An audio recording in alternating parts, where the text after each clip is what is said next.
그동안 시장을 이끌어왔던 조선, 방산, 원전, 화장품 섹터에서 수급 이탈이 뚜렷하게 나타나고 있고, 과거 사례를 봐도 이런 주도주의 추세 이탈 이후에는 예상보다 길고 깊은 조정이 이어질 가능성이 있다는 거죠. 그렇다면 지금 우리가 취할 수 있는 전략은 두 가지죠. 첫째, 에 주목하자. 둘째, 을 반드시 확보하자.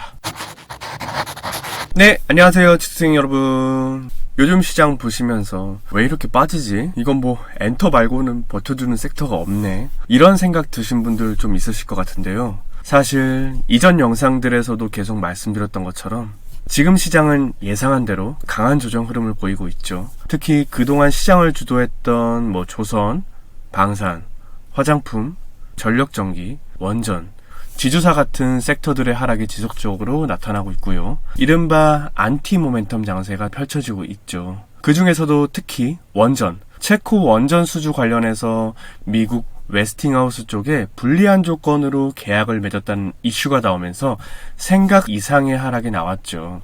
시장 전체의 공포감을 확산시키는 뉴스였죠. 그 와중에 오픈AI의 CEO 샘 알트먼이 AI 산업이 버블에 가깝다는 발언을 하면서 미국 증시, 특히 AI 관련 대형 기술주에까지 찬물을 끼얹었고요. 이쯤 되면 도대체 왜 이러는 거야? 그냥 다 던지고 도망쳐야 되나? 이런 생각이 들 수밖에 없는데요. 하지만 이런 시기일수록 겁먹는 게 아니라 왜 하락이 나오는지, 그 배경은 무엇인지, 그리고 그 안에서 어떤 기회를 볼 수 있는지, 이걸 아는 게 훨씬 더 중요하죠. 이런 하나하나가 결국은 내 투자 인사이트를 만들어주고 판단력, 시야, 대응력을 성장시키는 진짜 공부가 되니까요. 자, 그럼 본격적으로 지금 시장이 왜 이렇게 약세를 보이고 있는지 하나씩 짚어볼게요. 가장 먼저 중요하게 봐야 할 포인트는 바로 금리나 기대감의 후퇴죠. 요즘 시장에서 가장 민감하게 반응하는 이슈는 바로 미국이 언제 금리를 내릴 것인가 하는 부분이죠. 많은 투자자들이 9월에는 드디어 금리 인하 하겠구나 하고 기다리고 있었는데, 최근 발표된 7월 PPI가 문제였죠. 무려 전달 대비 0.9% 상승, 시장 예상치였던 0.1을 훨씬 웃도는 수치가 나온 거죠. 2022년도 6월 이후 최고치 수준이죠. 쉽게 말해 물가가 다시 오르네? 하는 시그널이 뜬 거예요. 근데 이게 왜 문제냐면, 최근 미국은 중국산 제품에 고관세를 매기고 있잖아요. 이런 고관세 정책은 결국 수입 물가를 자극해서 전반적인 물가 상승으로 이어질 수 있단 말이죠. 그래서 시장은 이 데이터를 보자마자 이렇게 물가가 다시 오르면 연준이 금리를 쉽게 못 내리겠는데? 하고 금리나 기대감을 조금씩 접기 시작한 겁니다. 이런 상황에서 8월 22일 예정된 잭슨홀 미팅이 다가오고 있고, 여기서 맥파적 발언, 즉 우린 아직 금리 내릴 때 안 됐어 같은 멘트가 나올 가능성이 제기되면서 시장 전체의 경계감이 커지고 있는 거죠.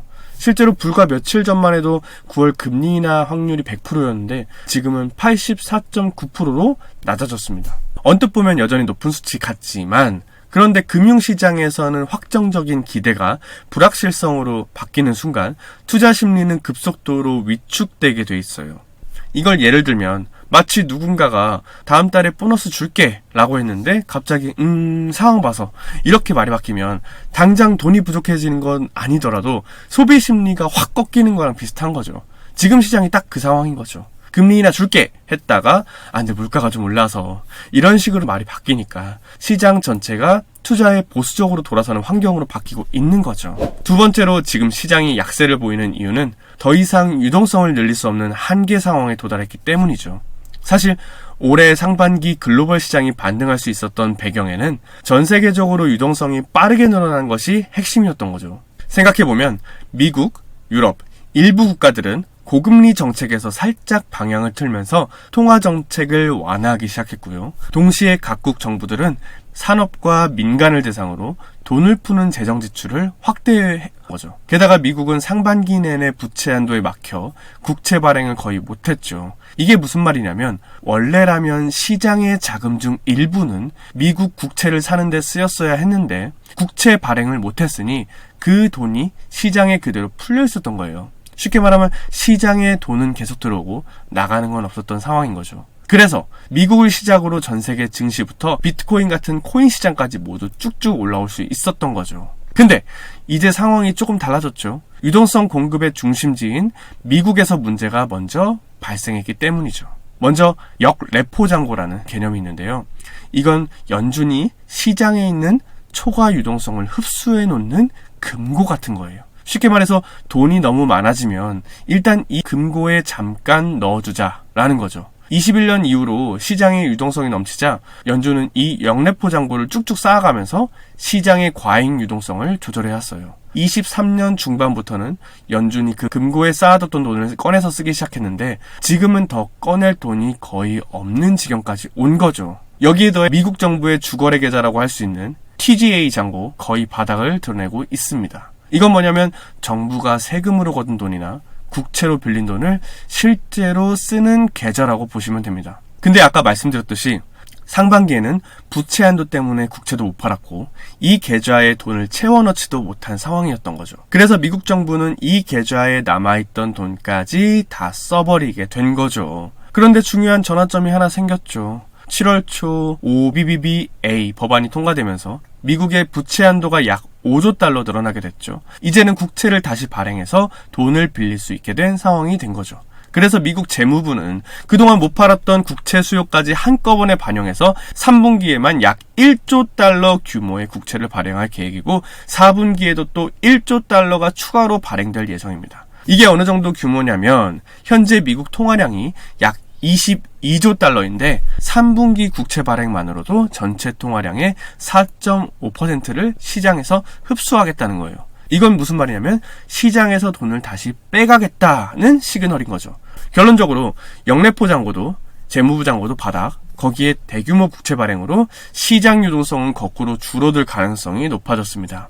이런 유동성 흡수는 주식시장의 탄력을 확 꺾어버리는 요인이기 때문에 당분간은 예전처럼 돈 풀기를 기대하면서 투자하기엔 어려운 환경이라는 거죠. 그리고 지금 국내 증시가 부진한 또 다른 이유는 바로 정책 리스크가 있죠. 사실 글로벌 유동성, 미국 금리 흐름도 중요하지만 국내 시장만의 고유한 리스크가 따로 있다면 그건 바로 정부 정책에 대한 불확실성인 거죠. 대표적인 이슈가 바로 노란봉투법 통과 논의죠. 이거 정치 얘기 아니에요. 이 법은 간단히 말해서 노동자들의 파업으로 인한 손해에 대해 기업이 책임을 묻기 어렵게 만드는 법안이죠. 즉 노조 활동에 대해 기업이 손해배상을 청구하기 어려워진다는 거죠. 기업 입장에서는 어떤 리스크가 생기냐면요. 예를 들어 불법 파업이나 작업 중단으로 생산에 차질이 생겨도 손해를 회복할 방법이 거의 없어진다는 거죠. 이런 상황이 반복되면 기업은 경영 리스크가 높아질 수밖에 없고 그 불확실성은 주가에 부정적인 영향을 줄 수밖에 없는 거죠. 게다가 이런 노동시장 경직성은 외국인 투자자들이 가장 꺼리는 요소들 중 하나죠. 왜냐하면 외국인 입장에서는 내가 이 기업에 돈을 넣었는데 이 나라 기업들이 노조 리스크로 흔들리면 예측 가능성이 떨어지는 시장이네 하고 판단할 수 있기 때문이죠. 결과적으로는 외국 자본의 유입이 둔화되고 이건 증시의 상승 동력이 떨어지는 원인이잖아요. 그동안 국내 증시 올랐던 거 외국인 덕분이었잖아요. 그뿐만이 아니죠. 대주주 양도소득세 강화 문제도 여전히 불씨로 남아있죠. 정부와 국회가 대주주 양도세 기준을 지금보다 더 강화할지 아니면 유지할지를 놓고 줄다리기만 간보기만 계속하고 있는 상황이죠. 이런 불확실성은 결국 개인 투자자들에게도 실망감과 피로감을 안겨주고 있고요. 시장 전체적으로는 내 돈 넣을 시장 맞아? 하는 분위기를 만들고 있다는 거죠. 즉 최근 정부가 추진하고 있는 방향성은 예전처럼 살려보자는 기조와는 전혀 다른 방향으로 가고 있는 것처럼 보이기 때문에 시장 참여자들 입장에서는 기대보다 실망이 더 큰 상황이라는 거죠. 이런 흐름 속에서는 단순히 기술적인 반등을 노리기보다는 정책 흐름이 어느 정도 안정을 찾을 때까지는 보수적으로 시장을 대응하는 게 좋은 전략이라고 생각하는 부분입니다. 네, 지금까지 말씀드린 내용을 정리해보면 현재 증시는 상방보다는 하방 압력이 점점 더 강해지고 있는 구간이고요.